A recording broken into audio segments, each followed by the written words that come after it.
มือจนนั่งหายนั่งให้โดนนั่งให้ผู้เดียวนี่โดน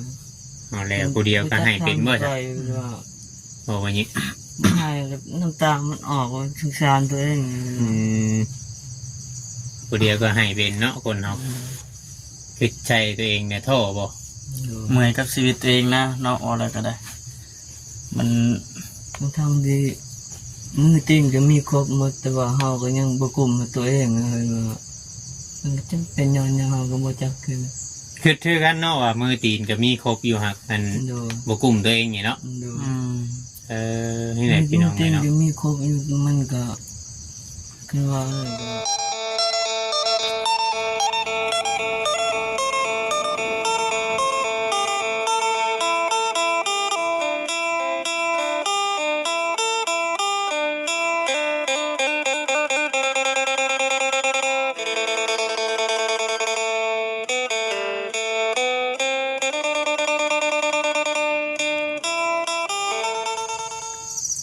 มาบัดนี้พี่น้องเลยเนาะช่วงคำช่วงเลงใช่ไหมฉันเวียนลงมาเยี่ยมยามถามข่าวทำมายิ้มรับก่อนมาฉันพี่น้องเลยเนาะเนื่องจากว่ามาแต่ข้างนอกแต่เวียงแต่เวียนอยู่ก็เอาจังไรก็ยังเวียนอยู่ก็เลยลงมาทักทายเบื้องก่อนมาฉันมายิ้มเราอยู่เลยพี่น้องคือมิตรสมอยสมีอยู่แท้อันนี้เนาะผมเมื่อเช้านี้ก็พากันมากับบ่เวียงเพื่อนก็เห็นอยู่พี่น้องกินข้าวกินน้ำแต่ว่าก็คือว่าเนี่ยพี่น้องจบจังหันกันเป็นพากันไปทางอื่นแน่ก็คิดว่าช่วงเร่งๆคำซ้ำนี่เดี๋ยวพี่น้องลงมาก็เยี่ยมยามแล้วต่ออีกคือเก่าอยู่ผู้เดียวแต่ได้มาเลยว่าฉันนะเอาพี่น้องเนาะก่อนอื่นก็ทักทายสบายดีเด้อพี่น้องเด้อเนาะทักทายสบายดีพ่อแม่พี่น้องอิปซีกันเบิดทุกคนพี่น้องเลยพบเจอกันอีกคือเก่ากับบอกคำวันนี้ก็ได้กะที่เข้าไปถามไทยเบิ่งนี่แหละพี่น้องเลยเนาะเป็นจังใดแต่ว่าที่แน่ๆก็เราอยู่บ่เลยตอนนี้ก็ได้เนาะมานำกันกับเอาเวียงสองคนนั่นแหละพี่น้องเลยเนาะแดดกำลังอ่อนๆพี่น้องเลยเนาะ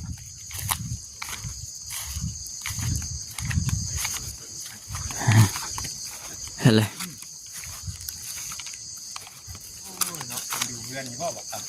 จังหวะเลยคือมิตรีสมอจะมีอยู่เลย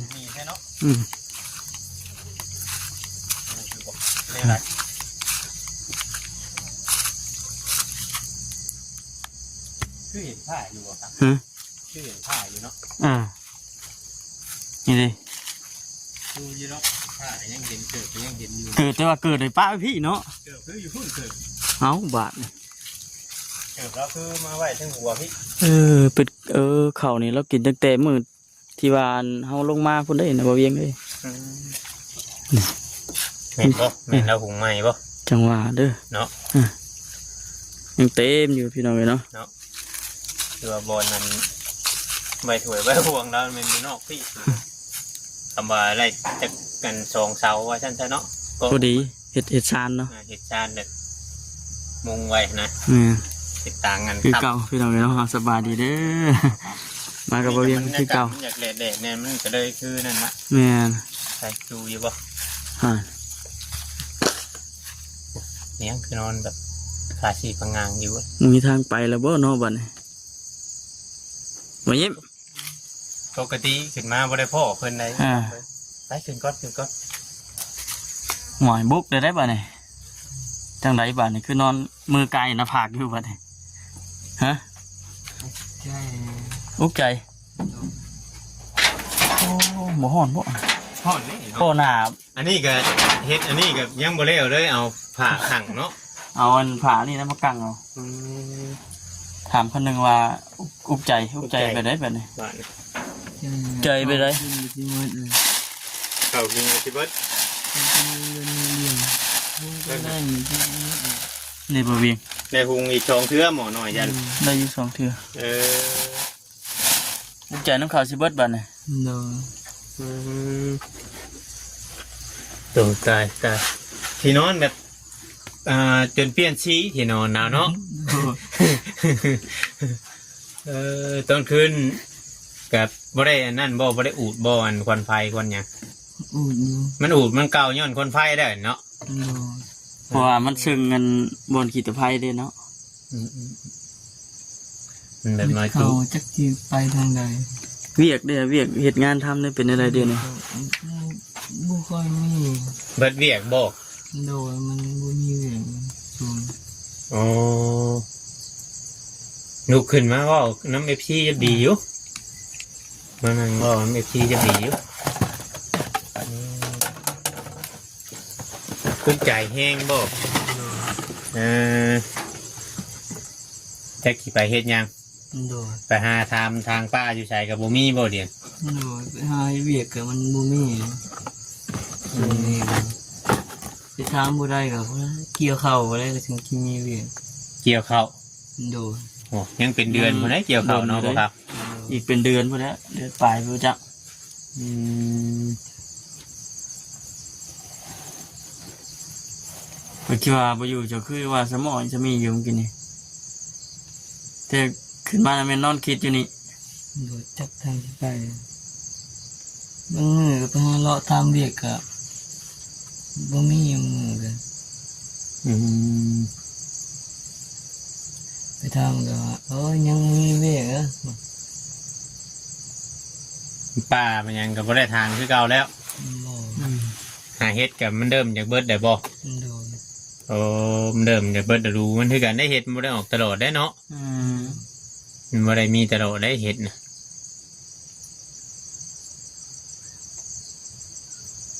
จักทางสิไปจักสิเฮ็ดหยัง อืมแต่ก่อนนั้นแต่ก่อนแต่ยังบ่มีอันทีมงานเข้ามานี่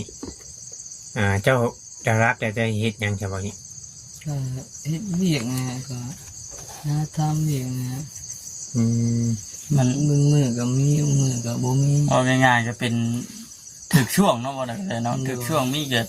พอได้เฮ็ดดิ โดย อื มันก็บ่มีแต่เฮาผู้เดียวนะก็มันก็เลย อืม มีคนมาเฮ็ดแหน่คือก็ โอ้มีคนอื่นเฮ็ดน้ำเนาะ โดยก็บ้านก็มันก็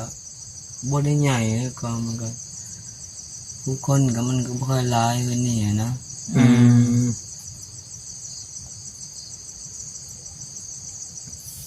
ถูกใจบ่มีเวียกเฮ็ดพี่น้องเนาะจะคิดว่า ไป เนี่ย ถามผู้นั้นก็ว่ายังบ่มีผู้เลิกตีเขาเด้อว่าทาเด้อแต่บัดนี้สิบอกแล้วว่า อืมเป็นมีแต่ว่านั่นนี่เอา โดย ข้าวกินกับสิเบิดบาดนี้ติถือว่าเจ้ายอมอยู่ได้เฮิงเติบอยู่ได้ชุกข่อยชื่อมาบ่แม่นจากก็สองทิศจะไปจักบ่แม่นบ่บ่มีฮอดบ่ ฮอดแล้ว สองทิศได้เนาะ แม่น กลัวสองทิศ กลัวได้เนาะบ่ยิ้มเนาะ บ่ ก็แต่ อ๋อ ได้ไผโซลาร์เซลล์ได้พัดอัน โดย วิทยุหมอลำพุ่นไหนอันนี้น่ะ พร้อมๆตะกี้ ครึ่งเดือนเนี่ยนะ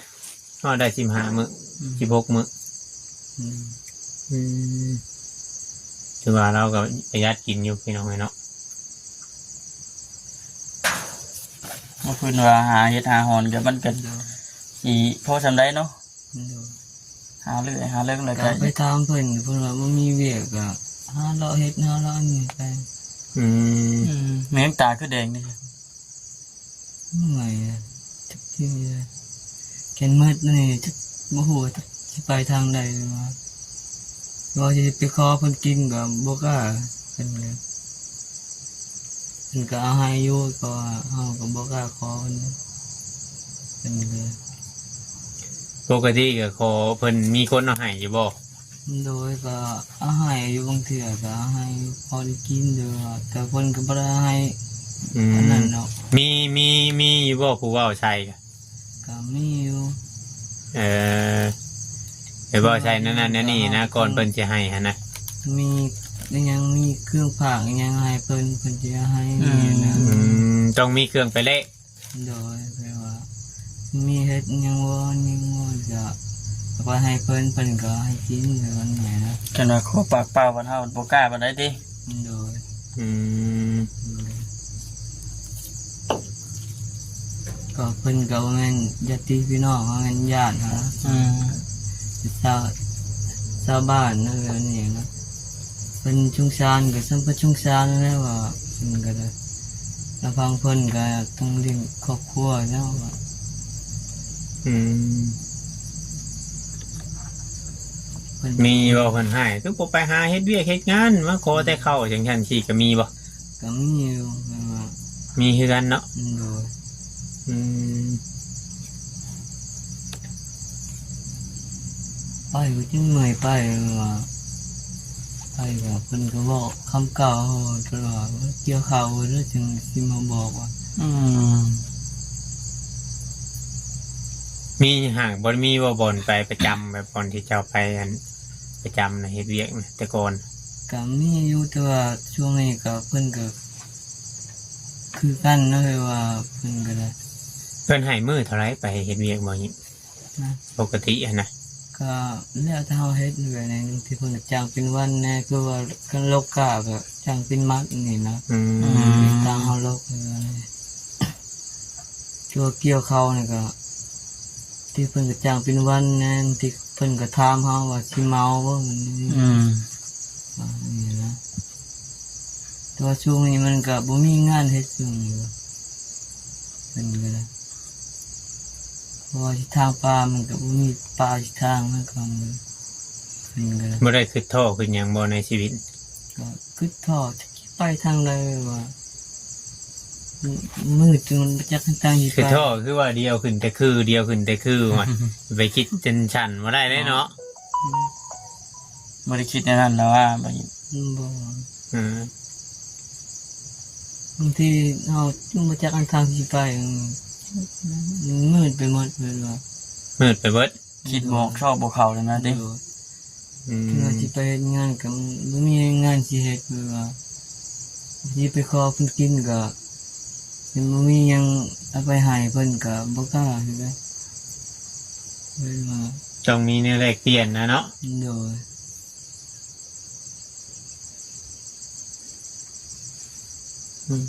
พี่น้องเลยเนาะสิได้มันบ่มีผู้พึ่งพาอะไรมันขาดคนนั้นนำพาเนาะ ครับมันขาดแบบผู้แนะนำว่าไงจ๊ะ ขาดคนแนะนำขาดผู้บอกผู้สอนแน่นะ นู่นนั่นนี่เนาะ ขาดหลายอย่างอยู่พี่น้องเนาะมันก็เลยแบบเอาง่ายๆกับชุดทนทางเบิดทนทางเนี่ยนะ เห็นบ่มีงานเฮ็ดก็จะสิไปทางใดมันจะนั่งอยู่เลยนั่งอยู่เถียงคิดหยังก็บอกถึงว่ายากก็ตะกี้ไปขอไผว่าแนมมึงอยู่เที่ยงก็เห็นแต่ว่าสิไปเฮ็ดงานมันก็บ่มีงานสิเฮ็ดว่าสิไปขอเพิ่นกินก็ย่านเพิ่นเว้าย่านเพิ่นอันนั้นแหน่เพิ่นก็บางทีเพิ่นก็ว่าข้าวก็บ่มีว่าแล้วฟังเฮาก็ยังกินยังบ่พอแล้วแต่ละปีก็ยัง อืม เพิ่นก็ว่านี่ก็ห้องก็บ่กล้าไปขอเพิ่นคือกัน อืม บางทีเพิ่นก็ห้ามไปขอบางทีก็ว่าเข้าเมิดหรือเปิดบัญชีติว่าเพิ่นบ่มีเข้าเมิดว่ามันก็เฮาก็จะเป็นอดแล้วเฮาก็เพิ่นอยากทำอะไรก็ต้องอดเนี่ย เคยย่างอยู่บ่เคยย่างนำทางมายังหาขอหรือว่าเก็บกระป๋องกระแป้งไปหาขายให้ยังเคยอยู่บ่ คือ เคยอยู่เนาะ มันดู อ๋อบ างทีขึ้นว่ามันหิวดีก็ไปเฮ็ดงานมันก็บ่มีหยังงานเฮ็ดว่ามองแล้วเคยเฮ็ดเฮาก็ไปหมดแล้วก็มันก็ อืม ไปมันกับเพิ่นก็ว่ามันยังบ่มีมันว่ามันมีสิบอกแล้วว่า อืม เฮาแบบคืออดเฮาก็เฮ็ดคืออันนั้นแต่ว่านี่ท้องมันก็หิวแล้วก็ว่าต้องอดดี อืม อดว่า อดเนาะ โดยอดมือจนนั่งไห้ นั่งให้ โดย นั่งให้ผู้เดียวนี่ โดย เอาแล้วผู้เดียวก็ให้เป็นเมื่อ ไห ไหร่ ว่า บอกว่าอย่างนี้ ไห้แล้วน้ำตามันออกว่าสงสารตัวเอง อืมผู้เดียวก็ให้เป็นเนาะคนเนาะคิดใจตัวเองเนี่ยโท่บ่ เมื่อยกับชีวิตตัวเองนะเนาะอะไรก็ได้ มัน ต้องทำดีมือติ้งก็มีครบหมดแต่ว่าเฮาก็ยังบ่กลุ่มตัวเองเลยว่า มันก็จะเป็นย้อนยังเราก็บ่จักคือ คือกันเนาะว่ามือตีนก็มีครบอยู่หักมัน โดย บ่กลุ่มตัวเองนี่เนาะ โดย อืม นี่แหละพี่น้อง จริง เนาะ ๆมีครบอยู่มันก็คือว่านั่นก็มีแนวเหตุเลยมีไผจ้างเลยก็มันก็บ่ต่างกับคนพิการนะแบบ อื นี้ ม เนาะ อืม แต่เราก็ยังคืดอยู่เด้เนาะ บอกกับตัวเองว่าสู้อดเอาจังไดก็อดมาแต่จังไดก็มันก็เป็นไปแล้วเนาะ แบบอันเจ้านั่นมีพี่น้องน่ะมีเท่าเอื้อยหันบ่ โดยมีเอื้อยกับน้าสาว เอื้อยน่ะเพิ่นไปทำงานอยู่ไทยบ่ โดย เพิ่นบ่เคยส่งเงินให้เจ้าบ่จ้ะ บอก บ่เคยส่งเงินมาจักเทื่อเลย บอก อืม จะว่าตั้งแต่ลงไปบ่ได้ติดต่อมาเลยจังจักบ่ บอกคนบ่ฮู้จังว่าคนไปไทยจัง อ๋อ อืม คิดว่าเพิ่นน่ะยังอยู่ในบ้านผัวเพิ่นแต่เพิ่นบ่ได้อยู่ อืม คอยคิดแต่ว่าเราบ่ได้นั่นเอื้อยว่าบ่ได้ไปไทยเพิ่นไปก็เพิ่นสิบอกว่าเนาะว่า อืม อันนี้บ่ได้บอกว่าหยังเฮาคิดอยู่ผู้เดียวบางมื้อเฮาอยากไปเห็นเอื้อยเห็นหน้าร้านนึง อืม ต้องอดบ่มีรถไปมันไกลนะ ตั้งแต่เราเอาผัวอยู่พุ่นน่ะเจ้าเคยไปเยี่ยมเราอยู่บ่อยู่เฮือน ไปเทื่อเดียว ไปในแบบใดแบบนั้น ไปรถหมู่ อืม ว่ากินฮอดว่าเอื้อยก็บ่ได้มาหาดนเลยว่าเฮาก็กินฮอดว่าเฮาก็ในใจก็มีคิดเห็นแต่หน้าเอื้อยว่ามันบ่มีหยัง อืม พอมันเลยก็คิดเห็นแต่หน้าเอื้อยผู้เดียวเลยว่านี่นะ ผู้ใกล้ชิดกันแน่ติ มันอยู่บางทีก็สิไปคอก็มันก็ใกล้กันมาเนี่ยนะเอื้อยก็นะเอาเลยตัดสินใจไว้ว่าเป็นเฮาไปอยู่ในเพิ่นก็ยันเป็นนั่นน่ะต้นเหตุว่านี่จะนะยันเป็นต้นเหตุให้เพิ่นปิดกันครอบครัวเพิ่นเลยนี่ อืม อืม ยันเห็นในเพิ่นเลยนี่เฮาก็เลยคิดว่าเฮาก็คิดว่าเฮาเป็นลูกผู้ชายเพิ่นนี่นะ เนาะ ลำบากสำไรเฮาต้องอดนี่นะ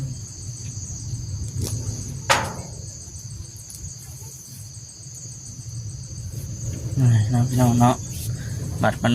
บางมื้อ กับขันมา อดข้าวก็บ่ได้กินข้าวบางมื้อนี่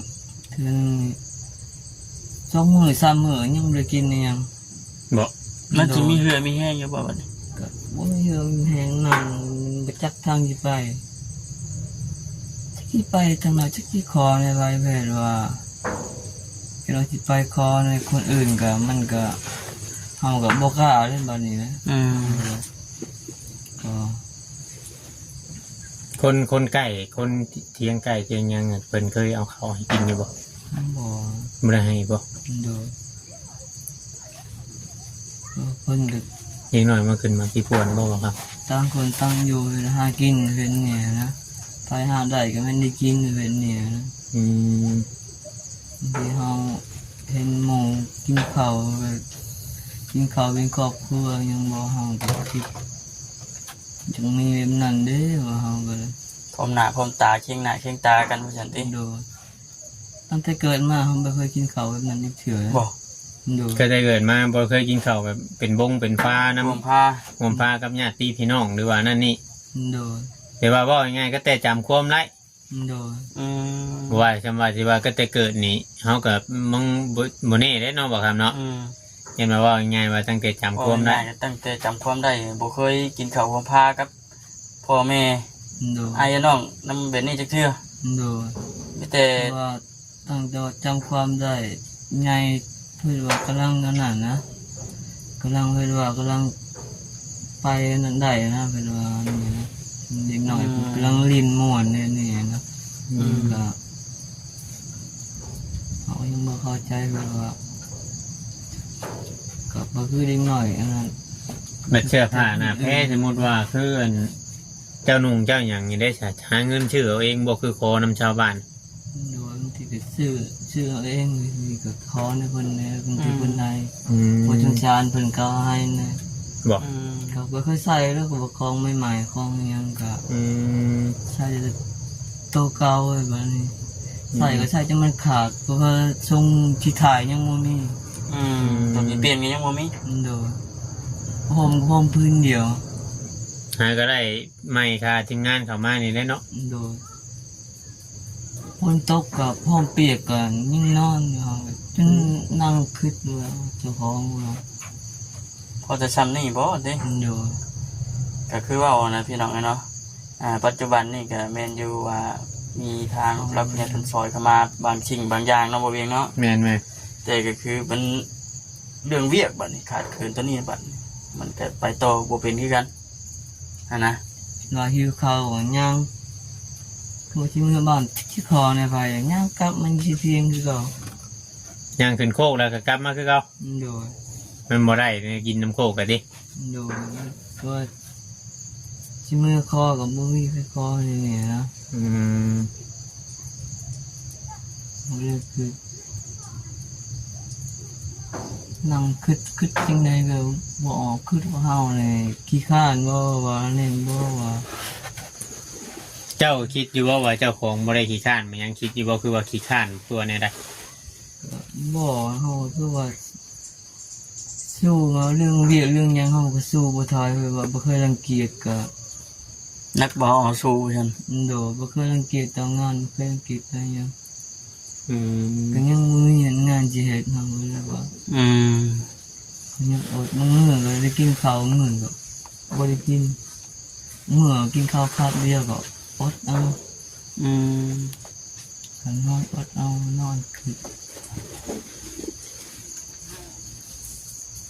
สิเฮ็ดอะไรโตมันนี่ชีวิตมันเฮ็ดอะไรโต ไปจับมันทางไป บ่ใช่ทางไป ฟังตัวเองยังเอาบ่รอดเลยว่ายังอดยังอยู่อย่ามื้อได้กินมื้อบ่ได้กิน อืม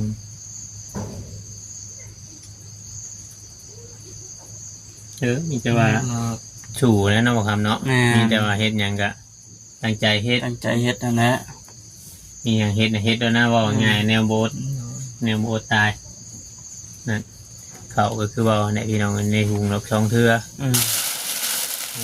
นี่ก็ต้องเอาขอตั้งใจมื้อที่ว่าพอคำนี่ก็ทีมงานลงมาเมื่อนั้นนะพี่น้องเนาะ ก็แต่ชื่อมาคือว่าเราประหยัดอยู่ใดนี่ โอ้ประหยัดอยู่ ประหยัดอยู่แต่ว่าคือผู้กินลายเนี่ยคือเฮานี่เบิดแล้วว่าคำ แม่นนั่นนะคือ ว่านี่หนึ่งเรื่องของเรื่องนี่เราหุงเนาะมันได้นานเบิดเนาะ เขาเข้ามาหนึ่งมันต้องได้หนึ่งลายเว้ยยิบตัวหนึ่งมันต้องได้รับสองถ้วยกินไปคำหนึ่งถ้วยเดียวหน่อยเป็นเข่ามันโบราณมันเบียดชุก คงจนเศร้าอย่าตอนแรกใช่บ่แต่ละมื้อ โดดอดเอาเหมือนกินข้าวคาบเดียวคือเหลือข้อให้เพิ่นก็ข้อได้แต่คาบเดียวทีเดียวบ่กล้าขออะไรนี่ ก็ตลอดกับบก้าได้เห็นเนาะ โดยบางทีกินข้าวคาบแรกมาทีเดียวบางทีก็มาข้าวคาบแรกก็เป็นคาบเช้ามีงานแน่เป็นคนนั่นแน่ก็ได้กินอิ่มแน่ เลย พอในเพิ่นก็มันก็บ่อิ่มมันได้ก็พออยู่ได้เห็นนี่นะ บอก โดยใครว่า ใครนายสาวจะบอกมา แม่นบ่ เห็นมาไว้ บ่ ใช่ ใครจ้ะ อ่า อ๋อมาคุจิโร่ มาแต่คุจิโร่บ่ได้บ่ บ่นะน้อยเดียวได้สบาย คุจิโร่ ฮะได้บ่คุจิโร่ จักใครนี่กันโอ้ยินใจหลบจักจริง พี่น้องเลยเนาะประมาณนี้แหละที่จบคลิปไว้ก่อนคลิปขาดก็ต้องกราบขอโทษขอไปน้ำFCพี่น้องเนาะ เพิ่นแลมื้อหน้ามื้อในเพิ่นแลพี่น้องยังสิได้ลงมาเยี่ยมยามคือเก่าอยู่บ่ได้นั่นเนาะ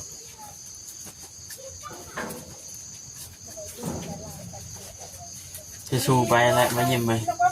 อดทนนะ เดี๋ยวที่ คิด สู้ บอกมื้อนี้จะมื้อหน้าก็คิดอีก คิดไหมเนาะ คิดไหมนะ เริ่ม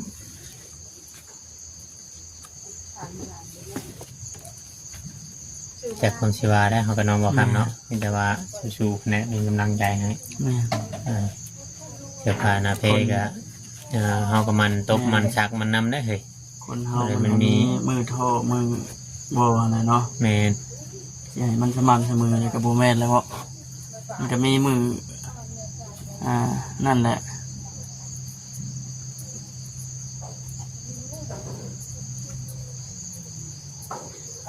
เอาโอเคบ่ยิ้มเว้ยเด้อสู้ๆขอโทษเอา สบายดี สบายดี